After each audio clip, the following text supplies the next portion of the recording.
domingo passado à tarde, lá em Fátima, o outro, há 15 dias, falei uma palavra sobre viver na nossa vontade é mais fácil. Viver a fazer a nossa vontade é mais fácil.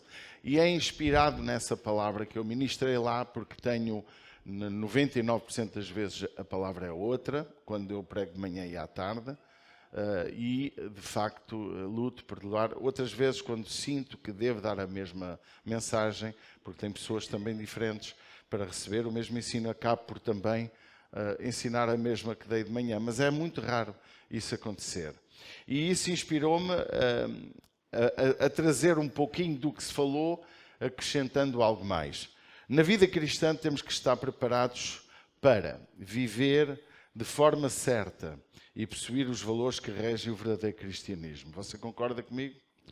E estamos num tempo que se dá mais valor aos eventos, às personalidades, ambientes criados das celebrações, às manipulações emocionais, do que o valor que rege o verdadeiro cristianismo, o valor da igreja, o valor da verdadeira identidade cristã, a verdadeira missão da igreja, o valor do que é ser família em Cristo. Isso está realmente tomando conta das comunidades, das pessoas. O negócio da fé tomou conta da maioria dos cristãos. Não é só de pastores, não é só de líderes, é do próprio cristão. Porque cada um negocia uma determinada área. Há pessoas que negociam muitas coisas que não é dinheiro, mas o negócio da fé, se nós analisarmos no mundo, não só é o maior problema da humanidade, porque o negócio, estou a falar do negócio, e a fé não é só no cristianismo, há muito tipo de fé, e lamento que hoje, nos nossos dias, a fé se tornou um negócio, se tornou um bem para muitos enriquecerem, para muitos ganharem. Não é o pão, eu até entendo, porque digno é o obreiro, diz a Bíblia, do seu salário. Então o negócio da fé tomou proporções no meio do cristianismo evangélico que está a deturpar o valor verdadeiro do que é ser cristão. Cristianismo não é aquilo que se está a viver. O negócio do meu reconhecimento, da base da minha felicidade. Hoje os cristãos, como diz na faixa, o povo, os leigos, não é? O reconhecimento de quem eu preciso ser reconhecido na igreja, eu preciso ter projeção na igreja, eu preciso de ser uma pessoa identificada como importante, eu preciso ser relevante para eu ser feliz. Ou seja, o negócio do reconhecimento dentro das comunidades está a dominar o coração das pessoas, por isso que elas não estão a ter uma identidade própria. Irmãos, eu peço que tomem atenção. Esta mensagem hoje é um bocadinho séria. Amém? A maioria dos cristãos vive numa base de busca da felicidade. A felicidade tem dominado o coração das pessoas. Note, o ser feliz e tudo o que eu faço é para alcançar a felicidade. O meu prazer, o meu bem-estar está a deturpar o verdadeiro cristianismo. Os que buscam a felicidade e o prazer são chamados de hedonismo. É uma corrente filosófica que defende o prazer ou a felicidade, é o bem supremo e o principal objetivo da vida humana. Existem diferentes formas de hedonismo que variam na interpretação de como o prazer deve ser buscado. Qual é o tipo de prazer mais valioso? Hoje, o reconhecimento de quem eu sou, a busca da minha felicidade dentro de uma comunidade está a deturpar os verdadeiros valores do verdadeiro cristianismo. E nós, como igreja, nós, como cristãos, temos que nos proteger disso. Irmãos, eu não tenho qualquer receio eu não estou a dizer isto com medo de perder pessoas ou ganhar pessoas, não é nada disso. Eu estou a dizer isto porque eu sou pastor. E como pastor eu devo dar à igreja aquilo que é a sua necessidade. E eu não tenho qualquer problema, há dias dizia alguém, até foi ontem, eu não tenho problema que a igreja fique vazia. Se isso acontecer, se Deus permitir, olha, paciência, vou pastar caracóis. Mas há um princípio que não pode sair da nossa vida. O que é ser igreja? O que é ser cristão? O que é viver o cristianismo? E viver o cristianismo não tem nada a ver com busca da felicidade. Viver o cristianismo não tem nada a ver com o ser reconhecido. Viver o cristianismo não tem nada a ver com dinheiro. Nem tem nada a ver com troca com Deus. Eu não vou dar o dízimo para receber de Deus alguma coisa. Viver o cristianismo não tem a ver com grandes festas, grandes celebrações ou grandes entidades e pessoas muito reconhecidas no mundo para poder ser mais feliz ou estar na igreja mais famosa do mundo. Viver o cristianismo não tem nada a ver com isso. A procura de felicidade, a procura do reconhecimento, a procura de eu ser uma pessoa reconhecida na comunidade, pode destruir o verdadeiro Deus em nossa vida. Pode destruir o verdadeiro cristianismo em nós. Porque o cristianismo é um padrão de vida que busca, acima de tudo, ela busca algo muito grandioso, que é reconhecer Jesus e segui-lo. Pode dizer amém? A busca da felicidade, irmãos, e nós se analisarmos a Bíblia, e se nós analisarmos toda a Bíblia, toda, você vai encontrar nela um Deus um bocado triste com o seu povo. Muitas vezes Deus ficou feliz com as atitudes do povo. Mas a maioria das vezes nós vemos Deus a repreender o povo, Deus a corrigir o povo, e vemos também os profetas, os grandes homens de Deus, a sofrerem afronta, a sofrerem falta de reconhecimento, a sofrerem o povo que não entende. Por exemplo, o nosso Danilão ali, bonitão, ele muitas vezes fala o texto de Abacuque, é ou não é? É quase impossível eu subir ao altar sem falar da oração de Abacuque. A oração de Abacuque revela um tempo de dor, e o Abacuque lá no meio da sua dor e na sua oração do último capítulo, ele declara muitas coisas. Ele diz, porque, olha o que diz o versículo 16, ouvindo eu, o meu ventre se comoveu, à sua voz tremeram os meus lábios, entrou a podridão nos meus ossos, eu estremeci dentro de mim. Descanse eu no dia da angústia, quando ele viver contra o povo que nos destruirá. Veja o que é que Abacuque está a orar ao Senhor. E vem a grande frase que muita gente não entende e que pensa que é tudo bonito. Ainda, diga lá comigo, porque ainda que a figueira não floresça. Olha o que é a felicidade para Abacuque. Ainda que a figueira não floresça, isto é, ainda que não haja esperança para o meu futuro. Ainda que não haja mantimento para eu comer amanhã, ainda que não haja dinheiro na minha casa, ainda que não haja um carro, ou seja lá o que for, ainda que o produto oliveira minta, ou seja, agora sim está a aparecer qualquer coisa, já lá está uma azeitona, ainda que o produto oliveira minta, ainda que os campos não produzam mantimento, as ovelhas da malhada sejam arrebatadas e nos currais não haja vacas. Você está cá? Isto mostra o que é ser cristão. Isto mostra o que é a nossa esperança.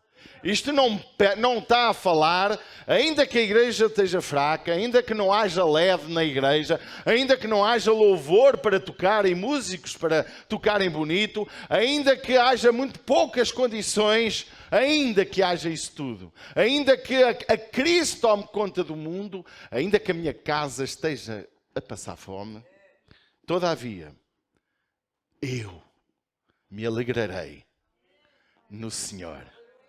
Não só me alegrarei, como ainda vou exaltá-lo. Não só me alegrarei, como ainda vou dizer que Ele é o melhor da minha vida. Ainda que não haja esperança para o meu futuro, ainda que não haja nada para eu ter uma perspectiva boa de amanhã, eu me alegrarei no Senhor. Eu não me alegro porque sou aplaudido pela pregação. Eu não me alegro porque subi ao altar para cantar. Eu não me alegro porque ganhei muito dinheiro. Eu me alegro em tudo e sobre tudo e para tudo. E tudo o que é a fonte da minha alegria é o meu Senhor.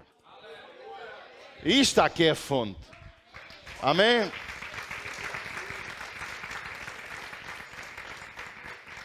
Porque, acima de tudo, meus amados, acima de tudo, a nossa vida precisa.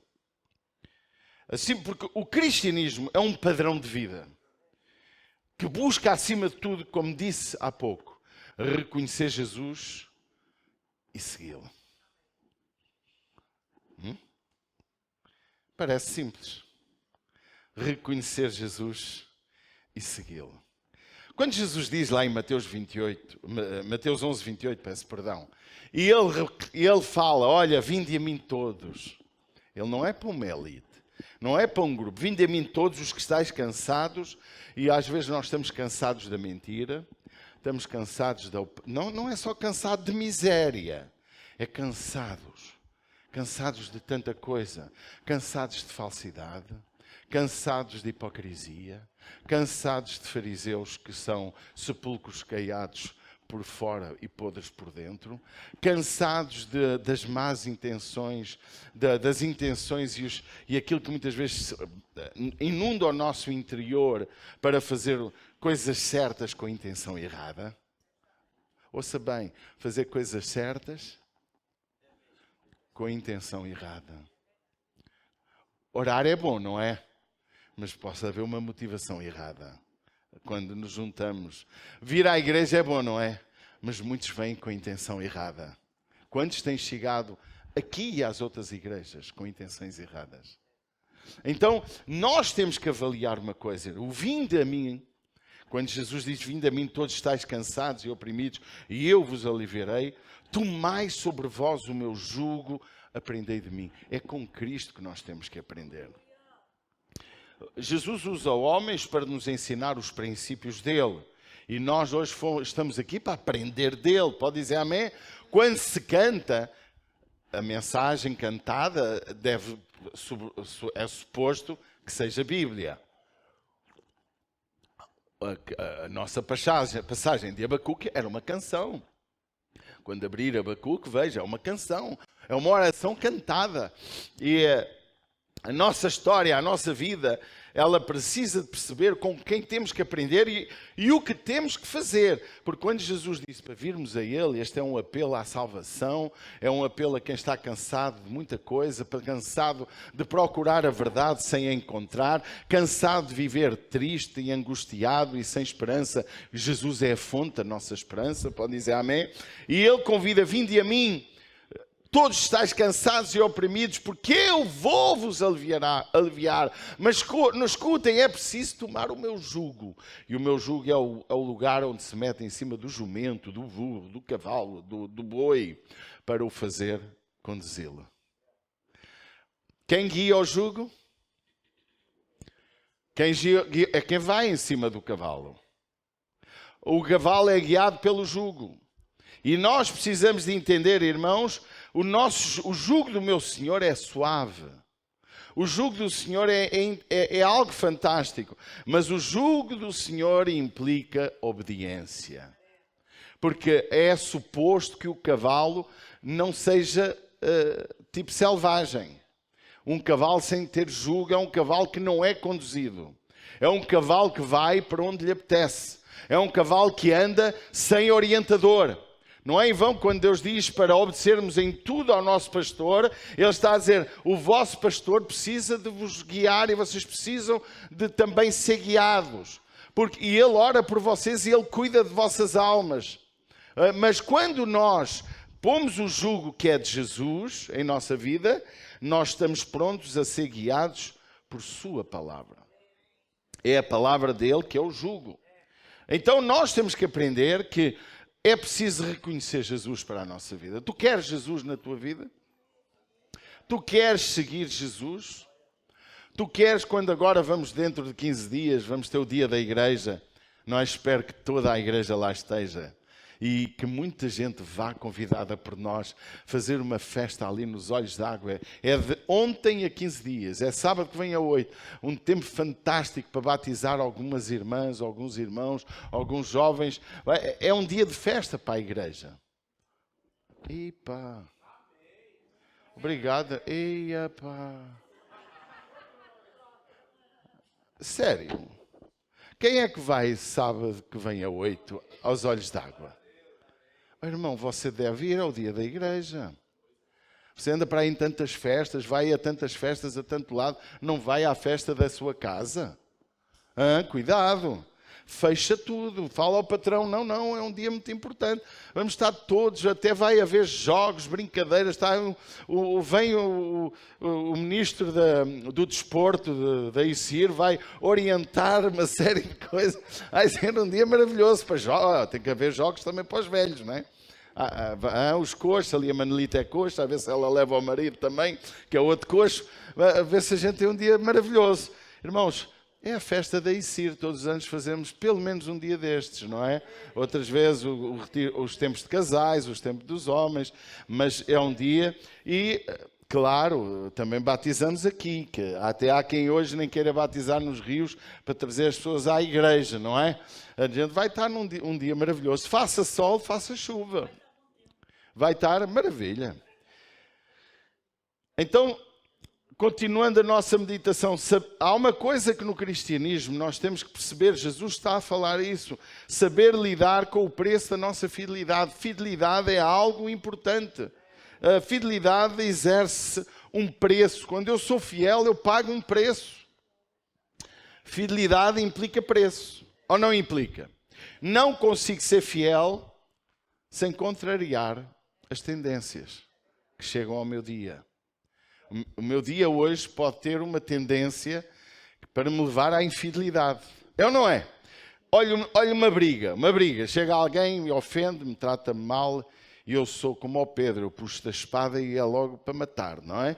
Eu sou dessa natureza. Peço desculpa, mas sou. Eu sou daqueles que têm sempre a resposta na ponta da língua. Se for preciso andar à porrada, sou bom de porrada. Pelo menos era, agora já não. Quando era novo era sempre para a porrada, não é? Quando ia ali até aos meus 18 anos, ninguém... Agora, coitadinho de mim, nem para levar a porrada. Não é? Era bom de porrada quando era novo. Então, eu sou daqueles que... sou Pedro, o discípulo Pedro. Sabe como é o Pedro, não é? Mas pronto. Mas cada vez estou mais mansinho, não é? Mansinho, isso é preciso cuidado com essa palavra. Mas cada vez estou mais calmo, não é? A vida vai-nos ensinando, vai-nos acalmando, vai-nos pondo mais macios, a experiência da vida, o domínio próprio vai sendo mais forte na nossa vida, porque é suposto que com 18 anos eu seja mais precipitado com 56, não é? Vocês concordam comigo? Então, a fidelidade, e naquele dia chega alguém... já me aconteceram coisas engraçadas de que, por coisas muito pequenas, eu fervo mais do que às vezes as grandonas. Já aconteceu com vocês isso? As grandonas parece que o Espírito Santo me trava, não é? Nas pequenas, o Espírito Santo deve estar enganado e não me trava e eu destravo. É uma coisa assim. Então, nós temos uma tendência humana, cada um tem a sua. E nós, como cristãos, não é? O preço da nossa fidelidade, ele aplica-se e ele é exercido no dia mais difícil. Porque eu, quando tenho tudo, quando tudo vai bem, não é difícil ser fiel ao Senhor, ou não é? Olha, por exemplo, quando o amor sorri com a esposa, quando a comida sorri, quando tudo vai bem, a roupa é bonita, tudo é fácil, ou não é? É fácil ser fiel com uma esposa gira, não é? Com uma mulher linda, com tudo no lugar. É fácil ou não é? Alguns nem assim. Mas é fácil ser fiel ou não é? Agora imagina que ela teve um acidente, ficou sem um braço, sem os dentes, toda desarrumada. E você continua a ser homem. Continua ou não continua? Ei, estou a falar vida real. E você precisa de ser fiel à sua esposa. Precisa ou não precisa? Haja o que houver. E se você teve um acidente, ela tem que ser fiel. Tem ou não tem? Irmão, agora vamos pôr a vida espiritual. Tudo vai errado como lá no tempo do Abacuque. Tudo vai errado. E você continua a ser fiel ao seu Deus. O preço da nossa fidelidade, ele é exercido quando tudo vai mal. E nós, muitas vezes, ou quando as coisas não sorriem a nosso favor.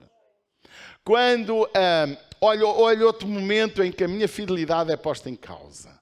Quando eu não tenho vontade de fazer aquilo. É ou não é?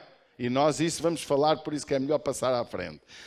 Ser fiel até à morte, como diz a Bíblia, é algo importante, mas é só na morte que nós podemos ter a garantia de que vamos para o Senhor. Mas é sendo fiel. Claro que o amor de Deus é tão grande que tu foste fiel 50 anos. 5 minutos antes de morrer falhaste. O Espírito Santo não te vai mandar para o inferno. Claro que se morreres em pecado vais para o inferno. Mas o Espírito Santo tudo fará para te arrependeres. Porque Ele contende connosco. Diz a Bíblia ou não diz? Que o Espírito Santo tudo fará para nos salvar. E a Bíblia até diz, resisti, quando ouvires a sua voz, não endureceis o vosso coração. E nós, como pessoas sensíveis a Deus, nós, como pessoas fiéis a Deus, assim que ouvimos a voz do Espírito, nos derretemos. Amém? Porque vem uma tristeza ao nosso coração, que diz a Bíblia, que a tristeza, segundo Deus, provoca arrependimento. E é nesse arrependimento que eu restauro a minha vida com Deus. Eu não restauro a minha vida com Deus sem arrependimento. A nossa fidelidade é até à morte. Amém? Ser fiel na abundância como na falta. Amém? Há uma coisa também no nosso cristianismo, vocês não esqueçam o que é que estamos a falar. Na vida cristã temos de estar preparados para várias coisas. Não é? E não há dúvida que uma delas é reconhecer quem é Jesus, segui-lo, saber lidar com a fidelidade, mas também saber lidar com a rejeição. A rejeição é algo muito duro na vida dos cristãos. Rejeição é uma das causas de que muita gente deixa as comunidades. Sabia disso? Muitos pastores deixam de ser pastores por causa da rejeição. Muitos pais deixam de ser pais por causa da rejeição. Muitos maridos deixam de ser maridos por causa da rejeição. A rejeição é algo dorido. É algo que fere o nosso coração. Imagina uma mulher dedicada ao marido durante 20, 30 anos, fiel, boa esposa, e 20 ou 30 anos depois o marido rejeita. Dói. Dói ou não dói? Imagina o pastor que ama, cuida de si, cuida da igreja, faz tudo para que você seja alguém relevante para si, porque a igreja deve ser um lugar de ensino, de aprendizado, algo maravilhoso para você crescer espiritualmente, tornar-se exemplo lá fora, porque o seu maior exemplo precisa ser exercido na igreja e lá fora. Não é? Porque aqui na igreja parecemos todos santos. É ou não é? Mas lá fora define quem tu és. E a tua fidelidade, ela é revelada lá fora também. Nos teus negócios, na maneira de lidar, etc. A rejeição é algo que acontece muito na vida cristã. Um amigo que troca outro amigo. Um irmão que tocava no altar, mas parece que agora não o chamam para tocar. Um irmão que, por alguma razão da sua infidelidade, está mais encostado ao lado e ele sente-se rejeitado. Ele não olha para a sua infidelidade, ele olha para a sua rejeição. Um irmão que respondeu mal ao outro e o outro, por exemplo, começou também a afastar-se um bocadinho. A rejeição é uma coisa, irmãos, que acontece na nossa vida todos os dias. Ou não? Irmão, invente para aí situações, porque não faltam situações de rejeição. Eu senti, ao longo da minha vida, quando era jovem, quando era criança, uma certa rejeição. Eu senti. A rejeição do meu padrasto, que aos 8 anos casa com a minha mãezinha, em que percebia claramente que ele não tinha qualquer interesse em ser meu pai. O meu próprio pai e a minha própria mãezinha, quando o meu pai veio querer, porque o meu pai teve um problema grave na vida, em França, foi preso, quando voltou, a minha mãe rejeitou, não o quis. E depois rejeitou que ele também me visitasse. E isso também me fez mal quando era jovem. Estou curadíssimo disso. Mas a rejeição de pai, de mãe, faz com que nós também fiquemos com dor. É ou não é? Quando eu era jovem, eu só tinha amigos adultos, pessoas mais adultas, e quando eu sentia alguma rejeição também doía. Durante muitos anos eu percebi que havia pessoas, antes de ser pastor, que a sua relação comigo tinha a ver com dinheiro. Porque eu sempre ganhei muito dinheiro. Sempre tive habilidade para ganhar muito dinheiro. Diga muito. Eu com 13 anos ganhava mais dinheiro que o que vocês ganham. Eu, quando saí de casa com 13 anos, ganhava uma pequena fortuna todos os dias. Trabalhava 2 horas e descansava uma semana. Palavra, eu posso-vos contar a história um dia. Porque eu ganhava... Mas eu tinha amigos que eram amigos para eu pagar o cinema, pagar jantares, andar a comer. E eu, como era o puto, não é? Que tinha muita habilidade para ganhar dinheiro, tinha esses amigos mais velhos. Está a ver? E com isso, a pouco e pouco, ao longo dos anos, a gente foi aprendendo o que é a rejeição. E a rejeição dói. Quando chegámos a Caldas, quando eu cheguei a Caldas de Rainha, à comunidade, uma igreja bem maior que a nossa, eu senti-me rejeitado, ouça com atenção, na comunidade, porque eu entrei porco, sujo e a cheirar mal. E entrava todo vestido de preto, que eu tinha a mania do preto, de cabedal, todo vestido, era a moda daquele tempo. Entrava na igreja todo preto, calça napa preta, casaco preto. Era assim um índio, não é? Fumava 2 maços por dia. Era um índio autêntico, aquilo era bicho do mato. E eu entrei na igreja, mas eu tinha tido uma experiência com Deus com 10 anos. Porque a minha mãezinha ia à igreja, à Assembleia de Deus, da Neves Ferreira, em Lisboa, a igreja mais emblemática do tempo. E então era uma igreja que acolhia 1000 e tal pessoas naquele tempo. E eu era de lá, eu fui batizado com o Espírito Santo com 10 anos, mas depois saí do Senhor, afastei-me, fiz as parvoíces. Mas quando cheguei à igreja, senti-me rejeitado pelos miúdos, pelos jovens, por aquela malta. A minha mulher foi a única simpática. Mas essa rejeição, escute com atenção porque isto tem um objetivo. Essa rejeição não me afastou de Deus. Sabe porquê? Porque eu tive um reencontro com Ele. Tinha tido um encontro com Ele com 10 anos. E quando eu voltei à igreja, Deus manifestou-se à minha vida. Deus tocou-me. Eu ia para a igreja, era o único jovem que ia. Eu andava quilómetros a pé para chegar à igreja. Porque eu morava ao pé de Óbidos e a igreja era em Caldas da Rainha. E eu vinha e depois já tinha uma motorizada, comecei a ir de motorizada, toda encharcada. Mas eu ia. A minha sogra sabe contar essa história melhor que eu. Não é? Eu chegava à igreja e os jovens, ninguém... Estava tudo a pôr-me de lado. Mas o pastor olhou para mim e deu-me a mão. E eu comecei a pregar o Evangelho. Comecei não sei o quê. E Deus começou a abençoar e a prosperar financeiramente. Eu com 18 anos já tinha uma carrinha nova. Comprada. Eu ganhava dinheiro às paletes. Paletes. Porque eu sabia ganhar dinheiro. Eu um dia explico. Sem roubar um tostão a ninguém. Uma vez roubei, sim. Devia ter uns 14 anos. Eu mais aqueles índios que estavam comigo, diz, vamos roubar uma mala. E eu fui roubar a mala com eles. E eu fui bom naquilo, mas nunca mais quis. Não gostei da sensação. Senti-me com muita dor de ter feito aquilo. Já não vou ser preso porque prescreveu. Mas posso contar. Então eu ensinaram, Paulo, ouve, tu vais e sacas a mala, dás um esticão, pum, tiras assim a mala da mulher. Eu depois venho atrás, passas-me a mala. Depois o terceiro vem atrás e grita, seu bandido, da cá, seu ladrão. Que é para fingir que vai atrás do gajo da mala. Foi o meu único roubo, tirando alguns vasos das vizinhas. Vasos das escadas. Então eu senti-me rejeitado muitas vezes. Mas havia razões, havia momentos que a rejeição estava certa. Havia outras vezes que a rejeição não estava. E a rejeição, irmão, ouça com muita atenção. Hoje, nós é fácil sentirmos rejeitados. É ou não é? Seja na igreja, seja como pastor, seja como ovelha de Jesus. E as pessoas não sabem lidar com a rejeição. Primeira ação de um rejeitado é afastar-se. Não me querem, também não. E é errado. A nossa rejeição não pode dominar as nossas decisões. Porque se tu estás certo, tu tens que permanecer. Olhe Jesus.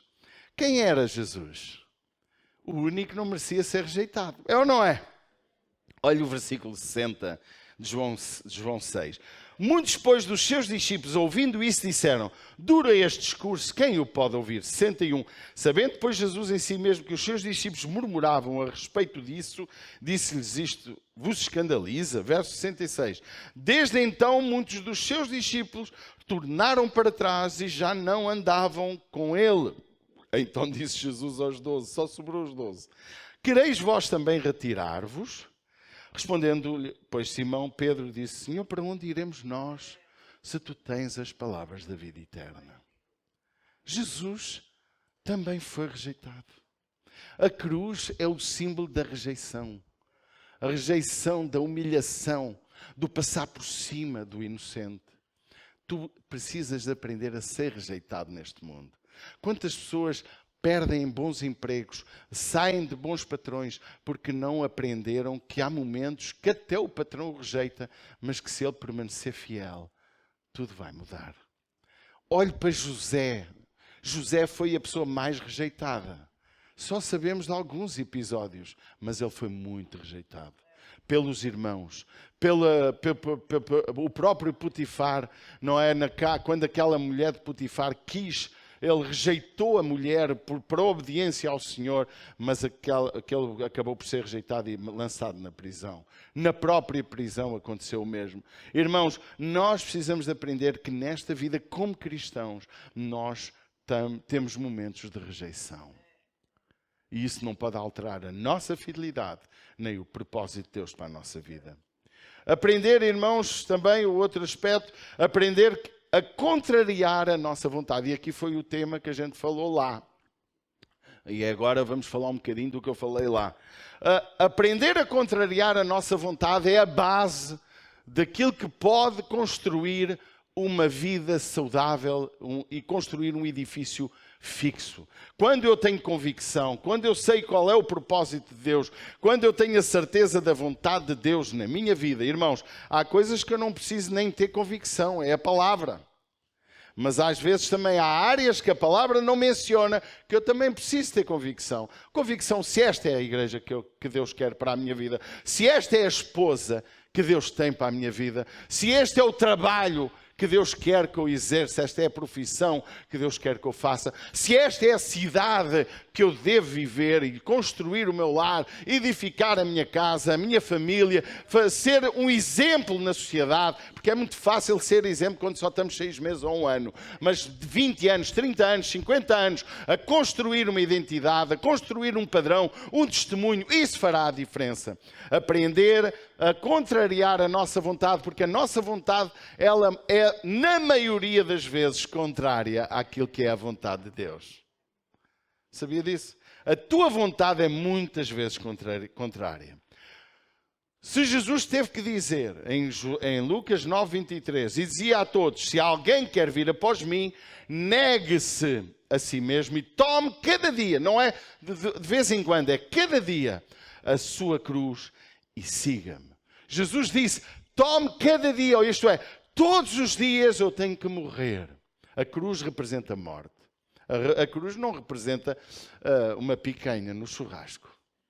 A cruz não representa prazer nem alegria. Representa, alguém gosta de levar nas trombas? Alguém gosta de ser massacrado e humilhado? Você acha?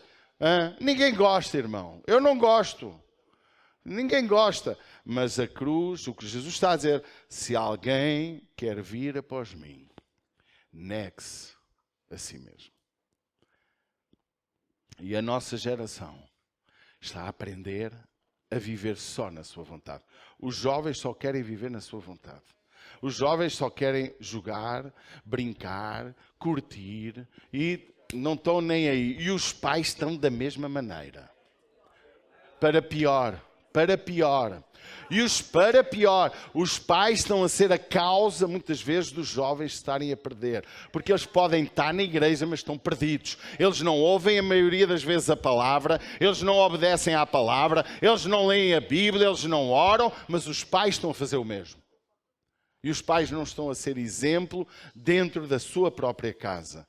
Queridos, quando um filho ouve o pai a murmurar de A, B, C, a igreja, isto, aquilo, irmãos, naturalmente que o filho vai entrar em colapso. Irmãos, nós não fomos chamados para ser profissionais do Evangelho. Nós fomos chamados para viver o Evangelho. Viver com paixão. Negar-se a si mesmo significa contrariar o meu desejo em benefício de algo maior. Tomar cada dia a cruz e seguir Jesus é a base é a base do cristianismo. A base do cristianismo, irmãos, não é a busca do prazer, nem a busca da felicidade. A base do cristianismo é a busca da obediência à palavra de Deus. É ser guiados pelo Espírito Santo. É, por exemplo, eu cheio do Espírito Santo, saio da minha cama às 3 da manhã porque o Espírito Santo disse para ir ali. E eu vou. Ou seja, a minha vontade é estar na cama, mas o Espírito Santo manda-me ir fazer alguma coisa. Ser guiado pelo Espírito Santo, negar a mim próprio, é quando eu atinjo um nível espiritual que todas as obras que eu faço, tudo o que eu faço, não é para edificar-me a mim mesmo, mas é para edificar a igreja, que é o conjunto dos salvos. E hoje há um problema gravíssimo nas comunidades. Parece que quem sabe mais de Deus, parece que quem tem mais, mais carisma, nem é unção, é carisma. Carisma é diferente de unção. A unção é a ação de Deus, do Espírito Santo em nós, para fazer a obra dele. E o Espírito Santo não promove obra de divisão, obra de enfraquecimento da igreja, não promove andarmos em guerra uns contra os outros, ou promove? Não promove. E a ação do Espírito Santo, ela em nós, ela faz com que nós possamos viver. E aí está, eu nego a minha vontade para fazer a vontade dele. Porque a Bíblia diz que os filhos de Deus são guiados pelo Espírito Santo. Amém? E uma das coisas que eu acho que precisamos de rever é o que é ser igreja. Porque muitas pessoas não sabem o que é ser igreja. Você não encontra na Bíblia, em toda a Bíblia, no Novo Testamento, 2 igrejas na mesma cidade. Não encontra no Antigo Testamento 2 templos na cidade de Jerusalém. Encontra? Porquê? Depois veio um tempo das sinagogas também, onde se reuniam, mas havia a sinagoga daquele lugar. Todos no mesmo propósito. E uma das áreas que o inimigo tem aprendido é destruir, desfazer as igrejas, diminuí-las, fazê-las pequeninas. Lá vai uma que ganha muita projeção e fica muito grande, e outras, mas à custa do enfraquecimento de outras.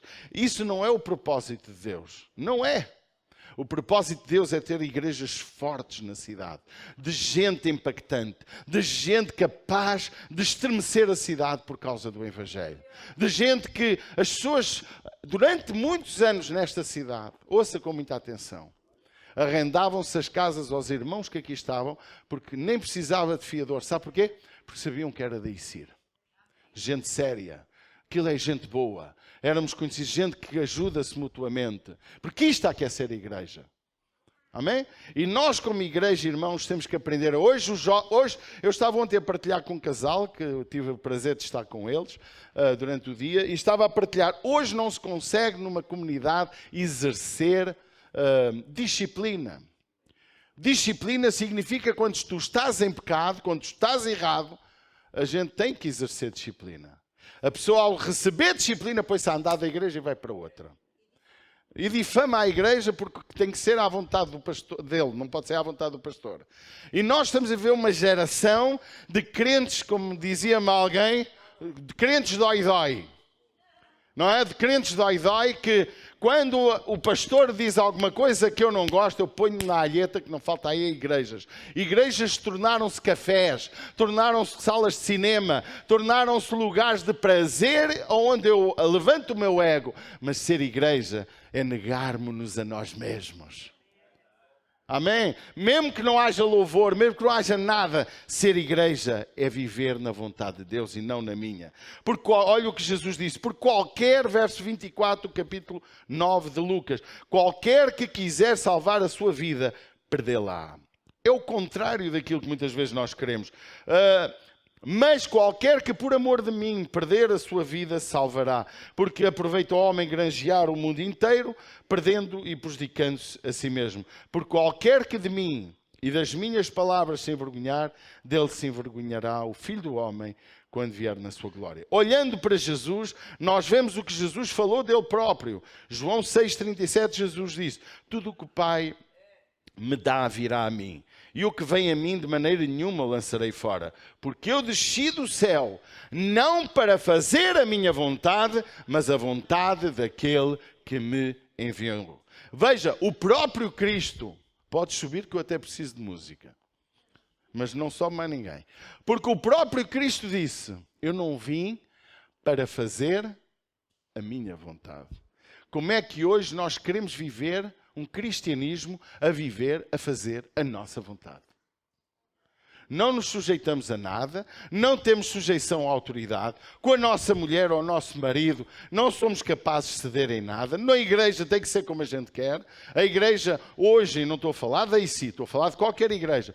Hoje, as igrejas têm que ter um padrão que tem que agradar a todo o mundo. E isso não existe. Amados, o próprio Jesus não agradou a todo o mundo. Não vai ser o pastor Paulo.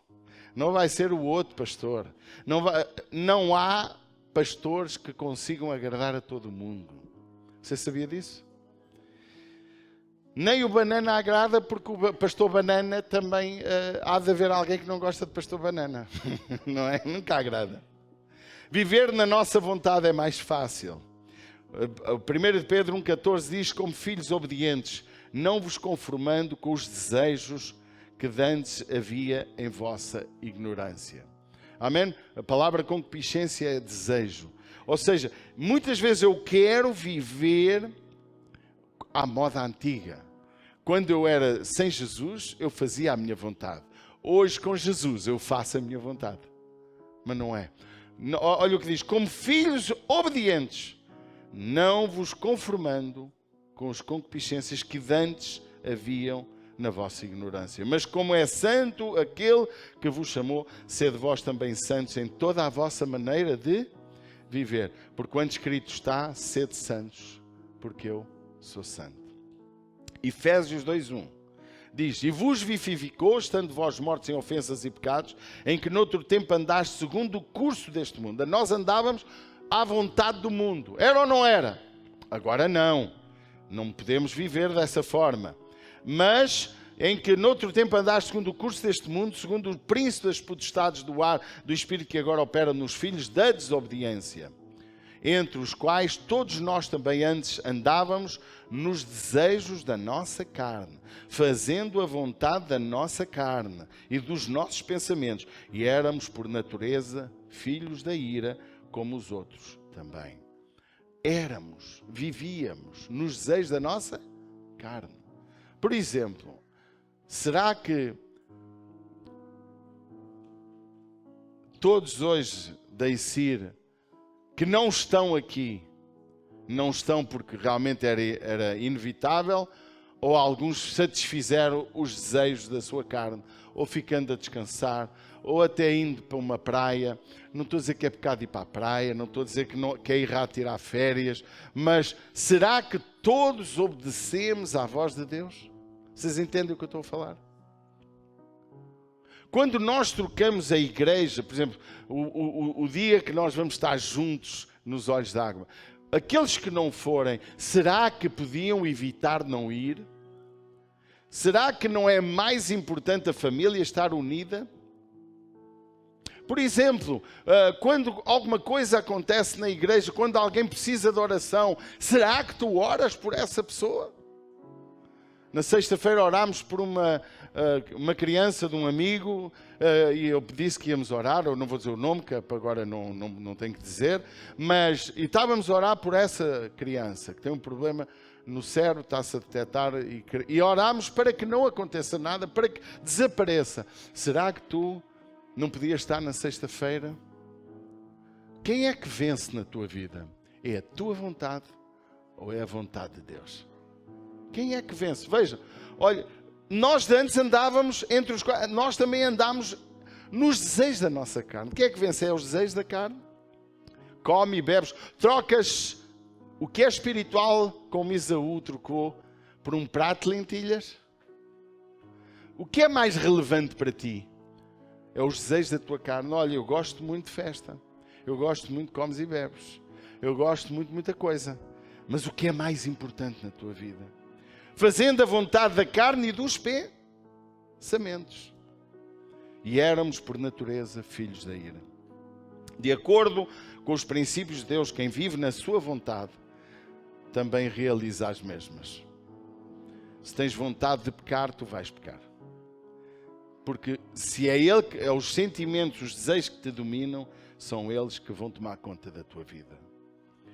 O Salmo 37:4 declara: deleita-te também no Senhor. Não é só no Senhor, também. Eu gosto da palavra também, porque significa que há coisas que também me dão prazer. É ou não é? E não tem mal. Deus até diz que Ele nos fará ter a abundância de tudo quando lhe somos fiéis. É ou não é? Então eu posso ter prazer, já além do prazer do Senhor. Mas aquele que deve dominar a minha vida é o Senhor. Deleita-te também no Senhor e Ele dará o que deseja o teu coração. Entrega o teu caminho ao Senhor. Confia nele. Verso número 4. E Ele tudo fará. Só precisamos de confiar em quem? Em Deus. Não é nas riquezas. Não é na nossa capacidade humana. A nossa confiança tem que ir muito para além daquilo que é humano. Eu confio em Deus. Eu muitas vezes dou graças a Deus. Obrigado, Senhor, por isto. E quantas vezes eu tive pessoas que dizem: não é graças a Deus, é graças ao seu trabalho. E eu digo: não, a Bíblia diz: em tudo dai graças. Eu dou graças a Deus por tudo. Aqui está, meus irmãos, aquilo que realmente o mundo hoje tem como padrão na sua vida. Viver na sua vontade. Viver a caminhar conforme Ele quer e não conforme Deus quer. Por isso que nós, como cristãos, precisamos de confiar. Confia no Senhor de todo o teu coração, diz Provérbios. E não se apoie em seu próprio entendimento. Reconheça o Senhor em todos os seus caminhos e Ele endireitará as tuas veredas. Amém? Olha o que diz Paulo aos Gálatas 2:20. Fui crucificado com Cristo. Assim já não vivo mais eu, mas Cristo vive em mim. E a vida que agora vivo neste corpo, vivo-a pela fé no Filho de Deus, que me amou e se entregou por mim. Este é o padrão para a nossa vida. Igreja, é isto que tu queres? Estás no sítio certo. É isto que tu queres? Caminha com Ele. Amém? Amém.